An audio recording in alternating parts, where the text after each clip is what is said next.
Hello, Natural Health Family Chiropractic family. This is Dr. Hartman, just bringing you first in a video series regarding inflammation. As you see here from the title, Inflammation, the Common Denominator of Disease.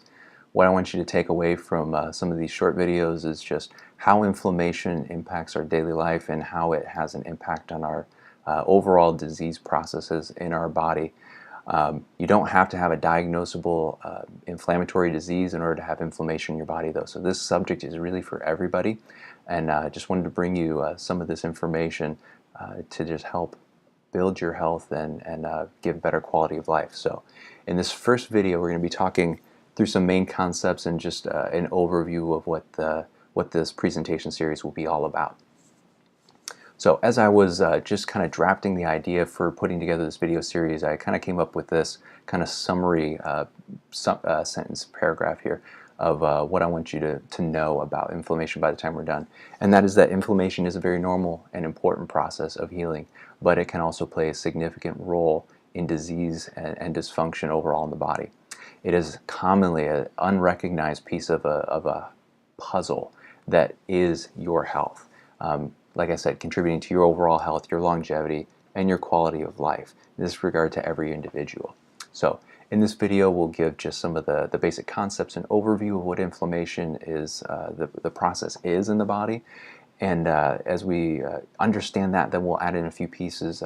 You'll hear me refer to some of the other videos here as we go on. In part 2, we'll talk about the immune system. I'll give you a couple highlights of that, but then we'll go into more depth here in that video too.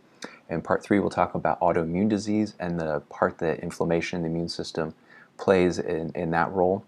Also neurodegenerative disease, and we'll touch a little bit on that and the autoimmune disease today, but we'll go into more depth on those in video 3 and 4. And then part 5, we'll talk about daily inflammation support, what you can be doing on a daily basis in order to keep levels of inflammation in your body healthy. Because as we said, it is absolutely necessary for your body to sometimes go through inflammation, but it's when it becomes excessive or inappropriate that it can start to become problematic. Dr. Sarah Ballantyne is a PhD researcher who herself deals with an autoimmune disease. She wrote an excellent book that I highly recommend, The Paleo Approach. And what I like about this book is that it really makes simple, and she has great explanations for some of these very hard to define and describe medical concepts. So I highly recommend the book. Her definition of inflammation here, I just wanted to share with you because I think it really captures a lot of what goes on with regards to inflammation. As you can see, it is a broad term. It's really general for specific actions of the innate immune system. We'll talk more about the innate and the adaptive immune system in video 2. But suffice it to know for this video that there's a number of different cells and proteins that all interact in order to produce different chemicals that are messengers to and from different cells and different parts of your immune system as well as your nervous system. So all of these cells and chemical messengers together produce the inflammation. They are the first line of defense against infection and are essential also for healing from injury. We'll see they're a part of some different conditions on this slide. So we think of them as kind of the cornerstone of all pathology. When you think about the majority of things that people deal with that we would think of as an illness, they're kind of all summarized into these few things we see on this page.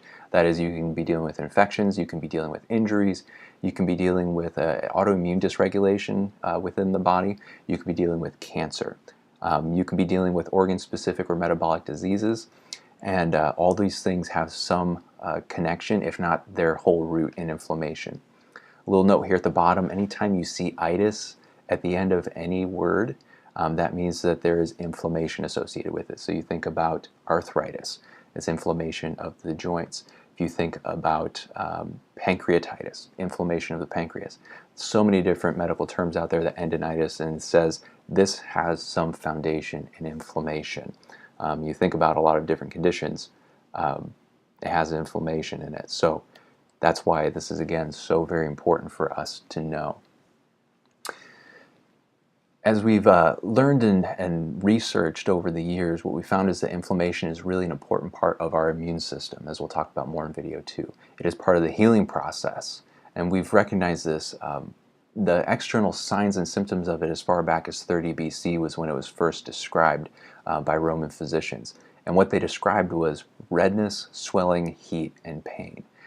So those were the four cardinal signs, and then along the way it was also added in that there's a loss of function, because when you start to have these types of breakdowns in the body, and again this is the immune system working on repairing an area, there's going to be loss of function to that area because it's not going to be working as ideally.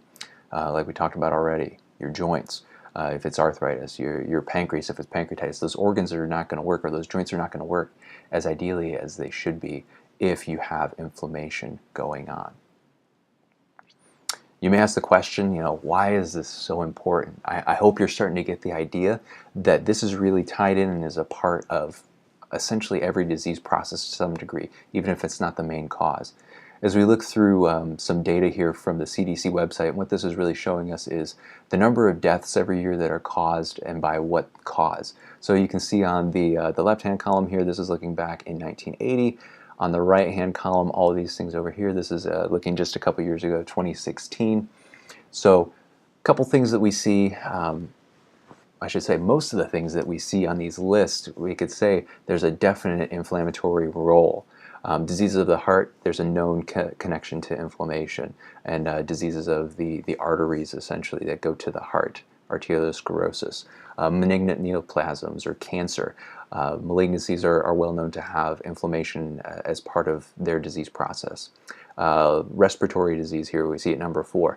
Definitely with respiratory disease there's immune activation, which means that there's inflammation in those. Cerebrovascular disease, which is really kind of an arm of cardiovascular disease, but we're talking about in this specifically the blood vessels to the brain not being healthy and usually causing strokes in these circumstances, ischemic strokes. Again, when they do cadaver studies of these brains, they find that there's collections of inflammatory byproducts in the areas of these strokes. So we know that inflammation is a part of cerebrovascular disease, as well as we'll see head injury in a few videos. Alzheimer's disease, again, we'll see that here in the neurodegenerative disease video. Diabetes, there's some definite research that ties diabetes into inflammation. Again, maybe not at its core, but it's definitely a symptom of inflammation, or it has inflammation as part of the symptom profile. Influenza and pneumonia, again, infection, so there's going to be some inflammation. Nephritis, here we see, that would be inflammation of portions of the kidney, as well as nephrotic syndrome, nephrosis, so kidney disease here we see as some of these major killers. Again, lots of them associated with inflammation. Again, this is just kind of reiterating what I showed you already. 5 chronic diseases here: heart disease, cancer, stroke, obstructive pulmonary diseases, and diabetes. These are the main causes of death, or the main chronic diseases that cause death. And if we looked at the second highlighted section here, the top 10 health problems in America, you can read through these just as well as I can. Heart disease, cancer, stroke, respiratory disease, injuries, diabetes, Alzheimer's, influenza, pneumonia, kidney disease, and septicemia, or infection of the blood. All of these things, again, have some relationship, for the most part, to inflammation in the body.